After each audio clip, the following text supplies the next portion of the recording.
Chapitre 7 – Un homme d'audace. Au cours de la dernière semaine de septembre 2009, j'exerçais le ministère à Kaohsiung, en Taïwan. Le 28 septembre 2009, étant la fête de Yom Kippour, je passais toute la journée à chercher la face de Dieu. Aux environs de 18h15, je reçus la visite du Saint Élie.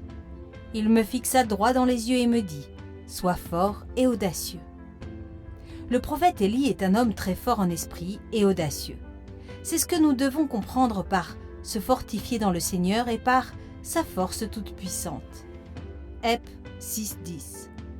Le prophète Élie s'est engagé pour la cause de l'Éternel, à un moment où l'idolâtrie avait envahi sa nation. La définition. Il existe plusieurs mots grecs qui se réfèrent à audacieux dans le Nouveau Testament et qui, ensemble, permettent la compréhension du profil du prophète Élie. 1. Taréo, qui signifie être confiant, ferme, courageux. 2. Tolmao, qui signifie oser faire ou entreprendre quelque chose de terrible ou difficile. Donc, être ferme, s'engager avec assurance, agir fermement. Taréo renvoie à la confiance de chacun en sa propre puissance et se rapporte au caractère. Tolmao indique l'assurance dans l'action et fait référence à la manifestation. 3. Parésia indique la liberté d'expression, l'aisance dans la prise de parole, parler sans ambiguïté, simplement, l'absence de crainte en parlant avec courage. En définitive, le dictionnaire Collins définit audacieux comme une personne qui n'a pas peur de faire des choses impliquant un risque ou un danger. Comment peut-on mieux expliquer l'audace du prophète Élie ? À partir de ces définitions, nous pouvons mieux comprendre que les diverses œuvres du prophète Élie provenaient de son esprit d'audace. Les actions audacieuses d'Élie. Le prophète Élie confronta audacieusement 3 catégories de personnes. Étudions-les en détail. 1. Élie confronta audacieusement le roi Akab. Le prophète Élie confronta audacieusement un roi corrompu dont la femme adorait Astarté. Ils servaient ensemble les dieux cananéens, Baal et Astarté, des principautés démoniaques qui exigeaient la dépravation et l'immortalité sexuelle dans leurs rituels. Jézabel bâtit des autels et des temples pour Astarté et Baal dans tout Israël. Le prophète Élie confronta audacieusement le roi Akab à 3 reprises. La première était pendant les funérailles des fils du roi Hiel, 1 R 1634. C'est au cours de cette confrontation qu'il prophétisa une sécheresse de 3 ans et 6 mois, 1 R 17:1. La deuxième confrontation était lorsque l'Éternel Dieu demanda au prophète de sortir de sa cachette et de se présenter devant le roi Akab, 1 R 18:1. Cet acte de se présenter en personne était risqué parce que le roi Akab avait déployé ses soldats partout dans le pays d'Israël et dans les nations environnantes pour le retrouver, mort ou vivant. Ainsi, il fallait une grande audace et un grand courage pour qu'Élie se présente devant le roi, qui désirait ardemment le voir mourir. Ce genre d'audace et de courage peut uniquement venir de 3 sources. Premièrement, une vie avec Dieu et en le Dieu Tout-Puissant qui est le soutien de toute vie. Ce genre d'audace s'est manifesté dans la vie du Seigneur Jésus quand il a dit « Personne n'ôte ma vie, mais je la donne de moi-même, j'ai le pouvoir de la donner, et j'ai le pouvoir de la reprendre. Tel est l'ordre que j'ai reçu de mon Père. » JN 10:18. Deuxièmement, une confiance inébranlable en la capacité du Dieu Tout-Puissant à protéger et délivrer. Ce genre d'audace s'est manifesté dans les vies des 3 jeunes Hébreux dans le livre de Daniel. Lorsque le roi Nabuchadnezzar les menaça de les jeter dans la fournaise ardente chauffée 7 fois, ils répliquèrent au roi avec une ferme audace. Daniel 3:16-18. 16. Shadrach, Meshach et Abednego répliquèrent au roi Nebuchadnezzar. Nous n'avons pas besoin de te répondre là-dessus. 17. Voici, notre Dieu que nous servons peut nous délivrer de la fournaise ardente, et il nous délivrera de ta main, ô roi. 18. Sinon, sache, ô roi, que nous ne servirons pas tes dieux, et que nous n'adorerons pas la statue d'or que tu as élevée. Troisièmement, une vie de communion et de soumission envers le Seigneur Jésus. Actes 4:13. 13. Lorsqu'ils virent l'assurance de Pierre et de Jean, ils furent étonnés, sachant que c'étaient des hommes du peuple sans instruction et ils les reconnurent pour avoir été avec Jésus. Ce type d'audace est le résultat d'une vie fusionnée avec l'Éternel Dieu dans une union. C'est ce que les pharisiens ont remarqué chez les disciples Pierre et Jean. Demeurer auprès de Jésus est un processus semblable à la manière dont la poule couve ses œufs en se posant sur eux pendant 21 jours, afin qu'ils puissent éclore. Les œufs demeurant auprès de la poule sont transformés en poussins eux-mêmes par l'infusion de la chaleur provenant de leur mère. Maintenant examinons ce qui s'est passé en Samarie où le prophète Élie rendit visite au roi Akab. 1 Roi 18, 17, 19. 17. À peine Akab aperçut-il Élie qu'il lui dit « Est-ce toi qui jettes le trouble en Israël ?» 18. Élie répondit « Je ne trouble point Israël, c'est toi au contraire, et la maison de ton père, puisque vous avez abandonné les commandements de l'Éternel, et que tu es allé après les Baals. » 19. Fais maintenant rassembler tout Israël auprès de moi, à la montagne du Carmel, et aussi les 450 prophètes de Baal, et les 400 prophètes d'Astarté, qui mangent à la table de Jézabel. Le prophète Élie confronta audacieusement un roi corrompu qui était puissamment influencé par la reine Jézabel, son épouse adoratrice d'Astarté. Suivons ce dialogue intéressant entre le prophète et le roi. À peine Akab aperçut-il Élie qu'il se mit dans une grande colère et dit « Ainsi c'est toi qui troubles notre nation tout entière !» Le prophète Élie fixa le roi droit dans les yeux et répondit avec audace et tout bonnement « Je ne suis pas celui qui trouble Israël. » Ensuite, le pointant du doigt, ce qui est une insulte royale, il ajouta « Tu es celui qui trouble Israël, non seulement toi mais aussi tes pères. » Le prophète Élie rejeta la faute sur le roi Akab en disant qu'il était le roi qui troublait Israël en autorisant l'adoration de faux dieux. Examinons l'audace du prophète Élie. Il pointa son index osseux en signe d'accusation directement dans la face du roi, et il retourna sur lui les charges d'être la cause de la terrible sécheresse et de la famine. Quelle audace! Le roi Akab fut tétanisé par l'audace du prophète Élie. Fixant les regards sur le roi, le prophète Élie lança alors un défi audacieux. « Fais maintenant rassembler tout Israël auprès de moi à la montagne du Carmel, et aussi les 450 prophètes de Baal et les 400 prophètes d'Astarté qui mangent à la table de Jézabel. » 1 R 18-19. Il convoqua une nation entière pour être témoin de cet affrontement. La troisième occasion où le prophète Élie confronta le roi Akab était après qu'il sortit de son abattement en demeurant dans la présence de Dieu sur le mont Horeb. 1 Roi 21, 17-24. 17. Alors la parole de l'Éternel fut adressée à Élie, le Tishbite, en ces mots. 18. Lève-toi, descends au-devant d'Akab, roi d'Israël à Samarie. Le voilà dans la vigne de Naboth, où il est descendu pour en prendre possession. 19. Tu lui diras, ainsi parle l'Éternel. N'es-tu pas un assassin et un voleur ? Et tu lui diras, ainsi parle l'Éternel. Au lieu même où les chiens ont léché le sang de Naboth, les chiens lécheront aussi ton propre sang. 20.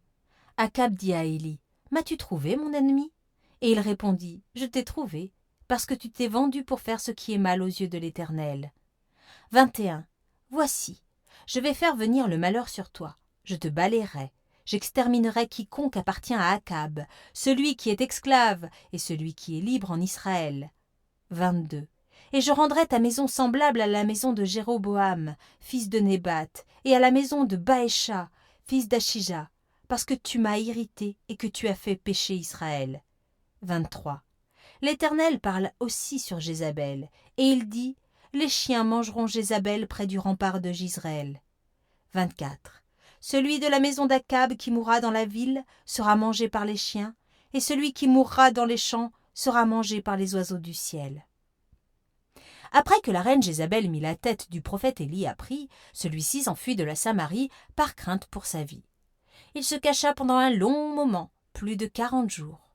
Ensuite, alors que le prophète Élie pensait avoir vu pour la dernière fois, le roi Akab et la reine Jézabel, une fois de plus l'Éternel Dieu son maître, ordonna à son serviteur Élie d'aller rencontrer le méchant roi.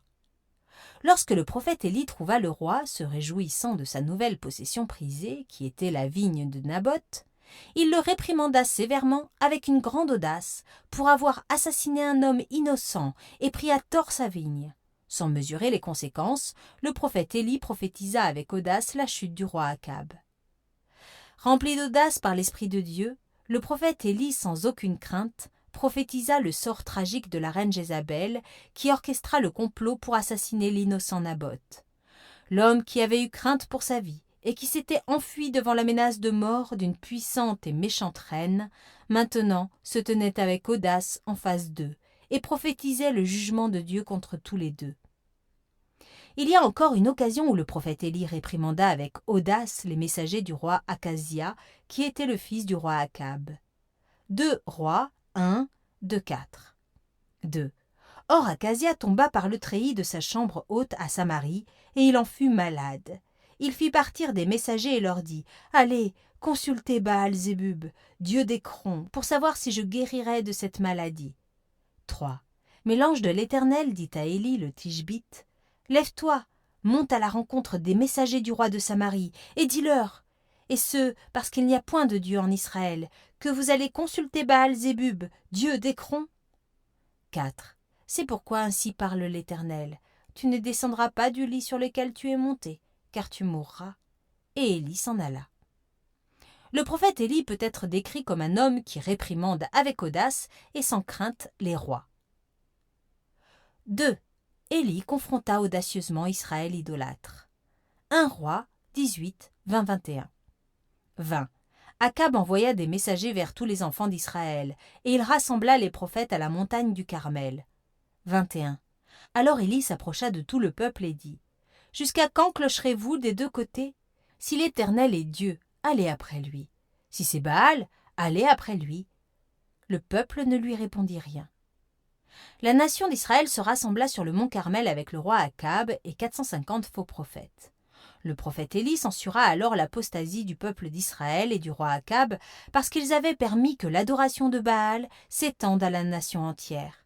Il s'écria « Jusqu'à quand clocherez-vous des deux côtés ?» Il s'agissait d'une question intéressante, posée par le prophète à une nation rebelle qui a besoin d'une analyse approfondie. Vérifions cette phrase dans différentes autres versions de la Bible. 1.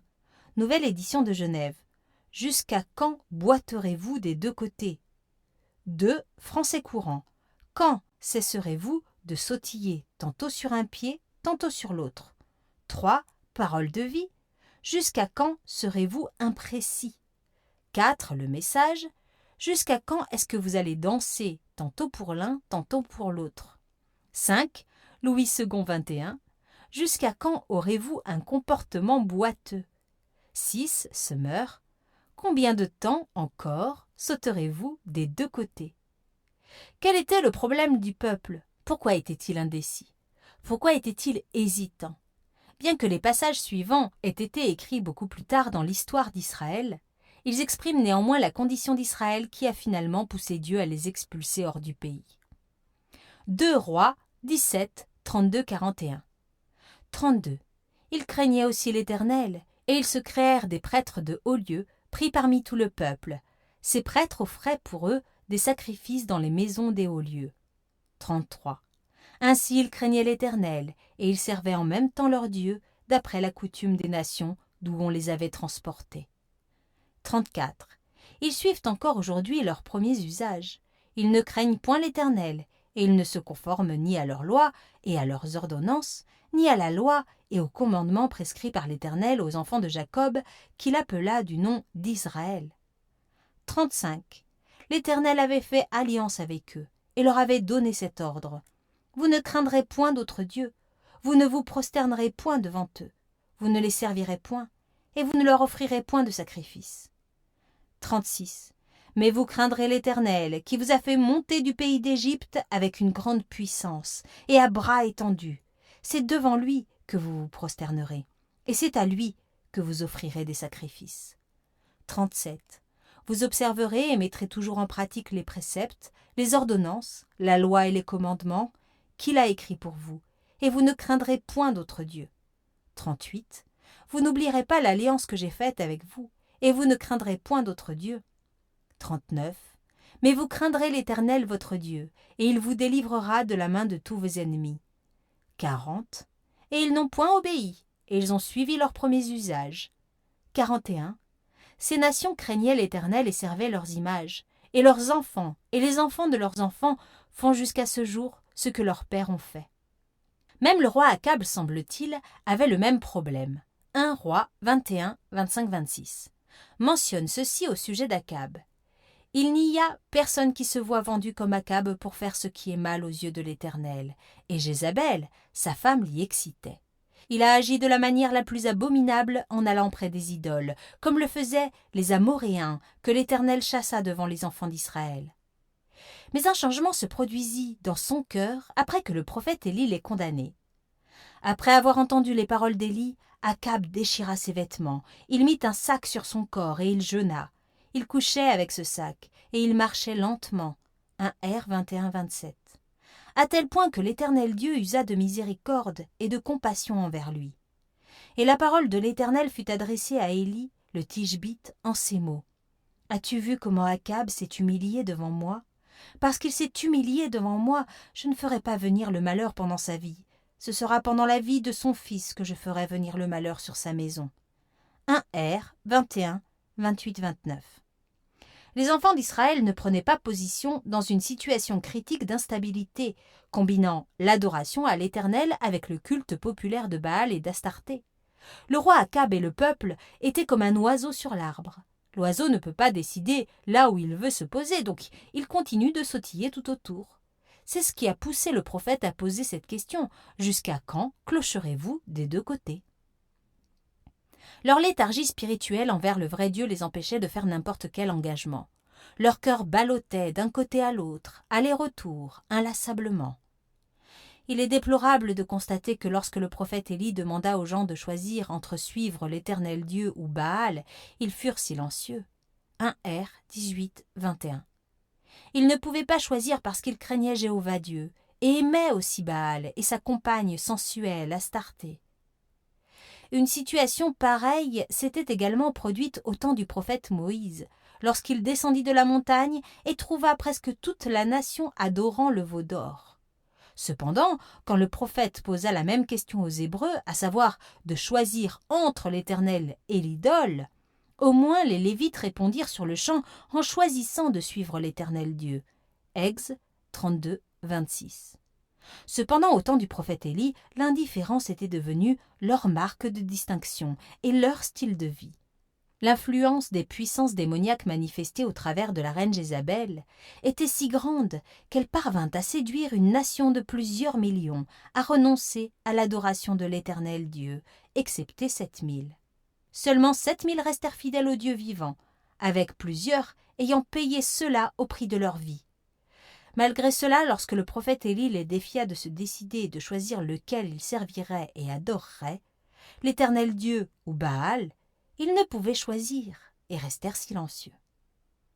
Par cette confrontation, nous constatons le début du plan de Dieu qui consiste à utiliser le prophète Élie afin de ramener les cœurs des enfants au Père. L'Éternel Dieu demanda au prophète Élie de rassembler tous les enfants d'Israël sur le mont Carmel pour leur prouver qu'il était l'unique vrai Dieu. À l'issue de la confrontation entre les faux prophètes et le prophète Élie, la nation entière attesta que Jéhovah, l'Éternel Dieu, est l'unique vrai Dieu qui répond par le feu. En conséquence, quand tout le peuple vit cela, ils tombèrent sur leur visage et dirent « C'est l'Éternel qui est Dieu, c'est l'Éternel qui est Dieu ». 1 R 18, 39. 3. Élie confronta audacieusement 450 prophètes de Baal. 1 Roi 18, 22-29. 22. Et Élie dit au peuple, « Je suis resté seul des prophètes de l'Éternel, et il y a 450 prophètes de Baal. » 23. Que l'on nous donne de taureaux, qu'ils choisissent pour eux l'un des taureaux, qu'ils le coupent par morceaux, et qu'ils le placent sur le bois sans y mettre le feu. Et moi, je préparerai l'autre taureau, et je le placerai sur le bois sans y mettre le feu. 24. Puis, invoquez le nom de votre Dieu, et moi j'invoquerai le nom de l'Éternel. Le Dieu qui répondra par le feu, c'est celui-là qui sera Dieu. Et tout le peuple répondit, c'est bien. 25. Élie dit au prophète de Baal, choisissez pour vous l'un des taureaux, préparez-le les premiers, car vous êtes les plus nombreux, et invoquez le nom de votre Dieu. Mais ne mettez pas le feu. » 26. Ils prirent le taureau qu'on leur donna, et le préparèrent, et ils invoquèrent le nom de Baal depuis le matin jusqu'à midi, en disant « Baal, réponds-nous » Mais il n'y eut ni voix ni réponse, et ils sautaient devant l'autel qu'ils avaient fait. 27. À midi, Élie se moqua d'eux et dit « Criez à haute voix, puisqu'il est Dieu. Il pense à quelque chose, ou il est occupé, ou il est en voyage. Peut-être qu'il dort, et il se réveillera. » 28. Et ils crièrent à haute voix, et ils se firent, selon leur coutume, des incisions avec des épées et avec des lances, jusqu'à ce que le sang coule sur eux. 29. Lorsque midi fut passé, ils prophétisaient jusqu'au moment de la présentation de l'offrande. Mais il n'y eut ni voix, ni réponse, ni signe d'attention. Lorsque Jézabel épousa le roi Akab, la première chose qu'elle trouva à faire était de le séduire et de le contraindre à adorer Baal et Astarté. Le roi Akab, cherchant à satisfaire sa nouvelle épouse sensuelle, qui était aussi une prêtresse de Baal et d'Astarté à Sidon, publia un décret royal pour bâtir des autels, des vergers et des temples dans tout Israël, afin de promouvoir les dieux étrangers de Jézabel. La reine Jézabel engagea même 450 prophètes de sa propre nation, qui pouvaient faire des cultes, brûler de l'encens, offrir des sacrifices et promouvoir l'adoration de Baal dans tout Israël. 1 R 18, 19, 22. Baal était le dieu suprême adoré dans l'ancien Canaan et dans l'ancienne Phénicie. D'après la mythologie cananéenne, Baal était adoré en tant que le dieu du soleil et le dieu de la tempête. Il était toujours décrit comme tenant un éclair à la main, qui vainquait les ennemis et produisait des récoltes. Il l'adorait aussi comme le dieu de la fertilité qui donnait les enfants. Le culte de Baal était fondé sur la sensualité et impliquait des pratiques rituelles de prostitution dans les temples. Le culte de Baal exigeait des sacrifices humains. Conjointement avec Baal, la reine Jézabel introduisit le culte d'Astarté. Astarté ou Ashéra était le nom d'une principale déesse adorée dans l'ancienne Syrie, dans l'ancienne Phénicie et dans l'ancien Canaan. Les Philistins avaient un temple pour Astarté, 1 S 31-10. Astarté était symbolisée par un tronc d'arbre dépourvu de branches et planté dans le sol.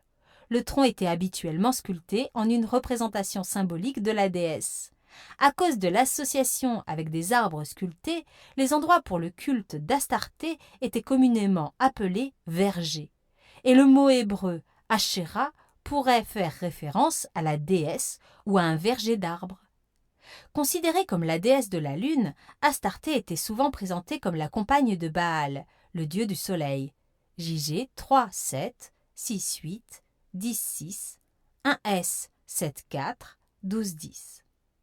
Astarté était aussi vénérée en tant que la déesse de l'amour et de la guerre.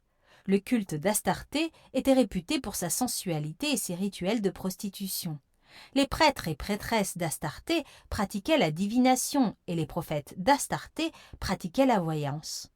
La reine Jézabel engagea 400 d'entre eux, son équipe qu'elle rémunérait afin de promouvoir le culte d'Astarté dans tout Israël. 1 R 18-19. Ces 850 faux prophètes parvinrent à détourner les cœurs des Israélites de l'adoration du vrai Dieu, créateur des cieux et donneur du souffle de vie, à l'adoration d'une fausse divinité qu'ils peuvent voir avec les yeux physiques sous une forme d'idole. 1 R 16-33. Les faux prophètes influencèrent leur cœur pour faire pénitence et offrir des sacrifices à Baal pour avoir un bon climat et une bonne récolte. Ces faux prophètes poussaient les Israélites à croire qu'ils devaient offrir, si nécessaire, leurs enfants en sacrifice, pour éloigner le malheur comme certaines cultures le font aujourd'hui, pour guérir l'infertilité au milieu des enfants d'Israël. Ces faux prophètes les incitaient à adorer l'organe reproducteur mâle de Baal et à commettre des actes sexuels avec les prêtres. Certaines cultures continuent de pratiquer ces choses aujourd'hui. Comme adoration à Baal et à Astarté, les prophètes eux-mêmes s'adonnaient aux débauches sexuelles avec les prostituées du temple. De plus, pour empêcher l'adoration à l'Éternel Jéhovah dans tout Israël, la reine Jézabel publia un décret royal contre les vrais prophètes de Yahvé, en vue de leur extermination. 1 R 18-4-13. Et par la suite, elle baignait l'idole de Baal dans le sang des prophètes de Dieu et les offrait en sacrifice. Puis, elle les remplaça par 850 prêtres occultes, des faux prophètes, à savoir des devins et des prostituées de temple. Le prophète Élie reconnut l'extermination des vrais prophètes de Yahvé Dieu quand il dit « Je suis resté le seul des prophètes de l'Éternel, mais les prophètes de Baal sont au nombre de 450 hommes. » Le nom Élie signifie « l'Éternel », Yah est mon Dieu. Ainsi c'était la mission du prophète Élie de prouver que Yahvé, et non Baal, est le vrai et seul Dieu qui mérite d'être adoré. Le prophète Élie confronta audacieusement le roi Akab en lui demandant de rassembler tous les 850 faux prophètes, dont 450 prophètes de Baal et 400 prophètes d'Astarté. Pour des raisons étranges, les 400 faux prophètes d'Astarté, bien qu'invités, ne se présentèrent pas, et la reine Jézabel pareillement. Le prophète Élie défia les 450 prophètes lors d'une confrontation sur le mont Carmel. Il lança alors ce défi devant tout le peuple d'Israël. « Que l'on nous donne 2 taureaux, qu'ils choisissent pour eux l'un des taureaux, qu'ils le coupent par morceaux, et qu'ils le placent sur le bois sans y mettre le feu. Et moi, je préparerai l'autre taureau, et je le placerai sur le bois sans y mettre le feu. Puis invoquez le nom de votre Dieu, et moi j'invoquerai le nom de l'Éternel. Le Dieu qui répondra par le feu, c'est celui-là qui sera Dieu. » 1 R 18, 23, 24. Pourquoi le prophète Élie initierait-il une telle confrontation ? Toute la nation d'Israël baignait dans les cultes de Baal et d'Astarté, bien qu'elle honorait des lèvres Jéhovah, l'Éternel Dieu. Les prophètes de Baal affirmaient faussement que Baal possédait des pouvoirs surnaturels et était capable de faire chanceler le peuple vers eux. De plus, ils présentaient Baal comme un dieu du soleil qui éclaire les cieux avec la lumière provenant de sa main. Donc le défi suivant, le Dieu qui répond par le feu, c'est celui-là qui est Dieu, était de prouver que Baal était impuissant, contrairement à ce qu'on laissait croire. Les prophètes de Baal, pleins de confiance en la puissance de leur Dieu, préparèrent avec soin le taureau pour le sacrifice. Ils se tinrent en plusieurs cercles autour du sacrifice et se mirent à invoquer Baal à haute voix. Ils crièrent à Baal depuis le matin jusqu'à midi, l'implorant de se manifester. Ils le suppliaient « Oh Baal, réponds-nous » Mais il n'y eut ni voix ni réponse du ciel, là où Baal était supposé régner. D'une manière ironique, les Saintes Écritures disent dans 1 Roi 18, 26 « Il n'y eut ni réponse », ce qui signifie que même Astarté n'avait pas répondu à leurs cris. Ils dansaient et sautaient devant l'autel qu'ils avaient dressé. Ils chantaient et invoquaient les différents noms de Baal. Toujours aucune réponse. Le prophète Élie profita de l'occasion en présence de tout Israël pour ridiculiser les prophètes de Baal en disant « Criez à plus haute voix, il est Dieu après tout. Il pense peut-être à quelque chose, ou alors il est impliqué dans un projet, ou peut-être qu'il est en voyage. Vous ne présumez pas qu'il dort et qu'il a besoin d'être réveillé, n'est-ce pas ?» 1 R 18, 27, traduction de la Bible The Message. Alimentés par les moqueries du prophète Élie et constatant le doute sur les visages des enfants d'Israël, dans le désespoir et cherchant à prouver leur piété, les prophètes de Baal commencèrent à se faire des incisions avec des épées et des couteaux, selon leur coutume, jusqu'à ce qu'ils fussent couverts de sang. 1 R 18, 28, traduction de la Bible The Message. Rien ne se produisit.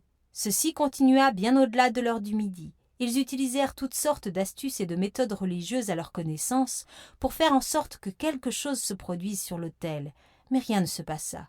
Pas même un murmure, ni un semblant de réponse. 1 R 18, 29, traduction de la Bible The Message. Juste avant l'offrande du soir, le prophète Élie les informa que le temps qui leur était imparti pour prouver que Baal est Dieu était épuisé. Son tour était maintenant arrivé. Il leur demanda promptement de se tenir à l'écart. Il rétablit l'autel de l'Éternel qui avait été renversé et coupa le taureau puis le plaça sur l'autel. Il creusa un fossé autour de l'autel, alors il remplit l'autel entier et le sacrifice avec 12 seaux d'eau jusqu'à ce que l'eau déborde du fossé. Il fit toutes ces choses afin que ni le roi, ni les faux prophètes, ni le peuple ne l'accusent de tricherie. Puis le prophète Élie fléchit les genoux. Levant les mains et ayant les regards résolument tournés vers les cieux, il pria en ces termes « Éternel, Dieu d'Abraham, d'Isaac et d'Israël, Que l'on sache aujourd'hui que tu es Dieu en Israël, que je suis ton serviteur, et que j'ai fait toutes ces choses pour ta parole. Réponds-moi, Éternel, réponds-moi, afin que ce peuple reconnaisse que c'est toi, Éternel, qui es Dieu, et que c'est toi qui ramènes leur cœur. 1 R 18, 36-37. Cette prière fervente, sincère et passionnée n'aurait duré que quelques minutes, avant qu'il n'ait fermé les yeux pour dire Amen. Un bruit retentissant venant de nulle part se fit entendre. Chacun levant leur tête et ouvrant grandement leurs yeux, vit le feu de Dieu descendre soudainement pour consumer le sacrifice, et réduire en cendres le bois, les pierres et la terre. 1 R 18-38. Le feu absorba même les 12 seaux d'eau versés dans le fossé. Même la terre autour de l'autel fut consumée par le feu. En ce qui concerne le feu, il est intéressant pour le lecteur de noter le fait suivant. Le feu naturel consume les matières inflammables comme le bois et les sacrifices d'animaux. Mais ce feu surnaturel a également consumé les pierres, la terre et l'eau. L'eau éteint le feu naturel, mais ce feu a absorbé toutes les gouttes d'eau. Quand le peuple d'Israël vit ce phénomène surnaturel, ils tombèrent sur leur visage et dirent « C'est l'Éternel qui est Dieu, c'est l'Éternel qui est Dieu !» 1 R 18-39. Le prophète Élie, saisissant cette opportunité et brûlant de zèle pour Dieu, ordonna le peuple de saisir les 450 prophètes de Baal, parce que plusieurs d'entre eux cherchaient maintenant à fuir par crainte d'une agression de la foule. Le peuple, qui était beaucoup plus nombreux que les faux prophètes, les saisirent. Puis Élie les fit descendre au torrent de Kison, où il les égorgea. La chimie de l'audace. Qu'est-ce qui rendait Élie si audacieux et brave? Quel est le secret de son audace et de sa bravoure? Une clé peut se trouver dans un événement du Nouveau Testament. Actes 4-13. Lorsqu'ils virent l'assurance de Pierre et de Jean, ils furent étonnés, sachant que c'étaient des hommes du peuple sans instruction, et ils le reconnurent pour avoir été avec Jésus. Le conseil des pharisiens était étonné par l'audace de Pierre et de Jean, bien que les deux apôtres fussent battus, fouettés et emprisonnés, ils demeuraient toutefois fermes et résolus contre toute forme de menace. Les dirigeants juifs reconnurent que le secret de leur audace était qu'ils étaient avec le Seigneur Jésus. Être avec Jésus signifie demeurer en lui, en sa doctrine et dans ses voies. C'est devenir un avec lui par le moyen d'une vie de prière fervente et efficace. Le prophète Élie connaissait le Dieu qu'il servait, non pas seulement par une connaissance intellectuelle, mais par une connaissance personnelle et basée sur l'expérience. Avoir une connaissance expérimentale avec Dieu ne consiste pas simplement à se lever le matin, lire un chapitre de la Bible, prier quelques minutes et se rendre loyalement à l'église chaque dimanche. Il ne s'agit pas de ce genre de relation occasionnelle et symbolique. Chaque fois que vous fermez les yeux pour prier, vous devez expérimenter Dieu et être inondé par sa présence. Vous ne priez pas juste par la foi comme un naufragé envoyant des messages dans une bouteille, ce qui n'est pas mauvais en soi. Mais vous devez désirer une marche plus profonde avec Dieu. Votre vie de prière doit changer, afin que vous deveniez comme le prophète Élie. Votre vie de prière doit devenir une relation avec Dieu profonde et expérimentale. Elle doit arriver au point où ce n'est pas juste un simple monologue, mais un dialogue, une conversation avec Dieu lui-même. Le prophète Élie connaissait Dieu en tant qu'El Elyon, le Dieu très haut, le Dieu tout-puissant. Il l'a connu d'une manière personnelle et expérimentale pendant ses années de solitude dans le désert. Il était le disciple d'un autre prophète qui craignait Dieu, Achija, le Silonite. Il enseigna au prophète Élie la prière prophétique et la manière d'approcher Dieu. Il expérimenta les visites des anges, une expérience récurrente dans la vie d'Élie. Ces anges l'instruisirent dans toutes les voies de Dieu. Pendant qu'il grandissait dans sa marche avec Dieu, à un moment donné, il eut une rencontre personnelle et profonde avec l'Éternel des Sabaoth, l'Éternel des armées. En tant que le lion de Juda, le lion entra en lui et lui donna sa propre audace. Un lion ne craint pas un autre animal parce qu'il est le roi de la jungle. Si un lion se tient devant un éléphant, cela pourrait ressembler à David en face de Goliath en termes de taille. Et cependant, le plus petit lion peut prendre le grand éléphant. Le lion va s'élancer et bondir sur l'éléphant. La crainte ne s'empare jamais du cœur du lion. L'audace de la génération des derniers temps. La génération prophétique des derniers temps doit être audacieuse pour confronter le péché. C'est pour cela que le Seigneur Jésus-Christ se manifeste comme le lion en ces temps de la fin. Pourquoi Dieu se révèle à son peuple en ces derniers temps comme le lion de Juda? Nous lisons dans Apocalypse 12, 7, 9 que le diable et ses anges seront précipités sur la terre. Vous allez faire face à vos ennemis dans des batailles directes. Les règles de combat spirituel vont totalement changer. L'Éternel Dieu, El Elyon, se manifestera en tant que le lion de Juda pour vous accorder de l'audace. Il entrera en vous et vous donnera l'audace d'un lion pour réduire en pièces vos ennemis. Puisque Dieu vous utilisera pour anéantir le royaume de Satan, vous ne devriez pas agir comme une mauviette, vous devez être audacieux. Pour que la génération des derniers temps devienne audacieuse comme le prophète Élie, ils doivent être conscients de deux choses. 1. Ils doivent connaître l'Éternel des armées au niveau expérimental. 2. Ils doivent être plus que vainqueurs, dominant sur le péché et les faiblesses dans leur vie. Avant de vaincre les faiblesses dans votre vie, vous devez en premier lieu les identifier. Vous seul pouvez connaître les faiblesses dans votre vie. Vous devez donc vous examiner de l'intérieur. Ensuite, dressez le bilan des choses que vous avez identifiées, confessez-les, abandonnez-les, lâchez votre emprise sur elles et enfin, crucifiez-les. Lorsque vous accomplissez toutes ces 5 choses, vous devenez un plus que vainqueur. Audacieux pour confronter le péché. La génération prophétique des derniers temps doit être audacieuse pour confronter le péché comme le prophète Élie l'a fait. Nous devons apprendre à nous tenir devant Dieu dans sa présence, afin d'avoir l'audace pour confronter le péché. Nous devons apprendre à pratiquer 4 choses afin de nous tenir dans la présence de Dieu. 1. Craindre Dieu. La crainte de Dieu doit régner dans votre cœur. Les Saintes Écritures disent que la crainte de Dieu est le commencement de la sagesse. PR 9.10. Si vous voulez connaître Dieu, la crainte de Dieu doit régner en vous. Craindre Dieu, c'est de ne pas pécher contre lui. C'était l'attitude dans le cœur de Joseph lorsque la femme de Potiphar essaya de le séduire. Comment pécherai-je contre Dieu? G 39.9. Nous de même, nous devons avoir la même attitude. Quand vous commencez à avoir la crainte de Dieu, vous ne pouvez plus plaire aux hommes. Pendant que je priais à Jérusalem le 22 juin 2014, le Saint Élie m'apparut en esprit et dit « Arrête de plaire aux hommes et commence à plaire à Dieu, car Dieu aime de telles personnes. Tu es appelé à te tenir devant Dieu et non devant les hommes. Souviens-toi de cela. » 2. Lutter contre le péché. Hébreux 12.4. 4. Vous n'avez pas encore résisté jusqu'au sang luttant contre le péché. Qu'est-ce que cela signifie? Pendant plusieurs années, je ne comprenais pas ce verset. Mais pendant que je travaillais sur ce message, le Saint-Esprit me montra gracieusement un exemple de cela dans la vie du Seigneur Jésus lorsqu'il était dans le jardin de Gethsémane. Luc 22, 41, 44. 41. Puis il s'éloigna d'eux à la distance d'environ un jet de pierre, et s'étant mis à genoux, il pria. 42.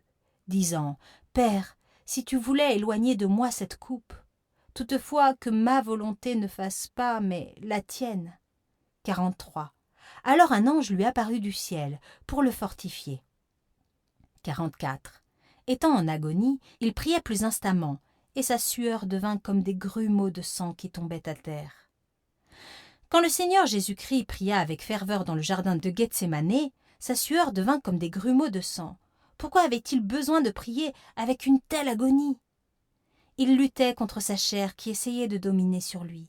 Il dit à ses disciples que son âme était profondément attristée, à en mourir. MT 26-38.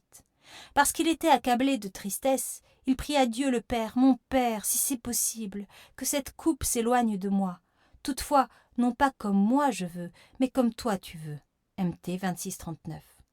L'homme parfait était montré à Gethsémane, luttant contre sa chair. Il pria alors avec ferveur, jusqu'à verser le sang pour vaincre la chair.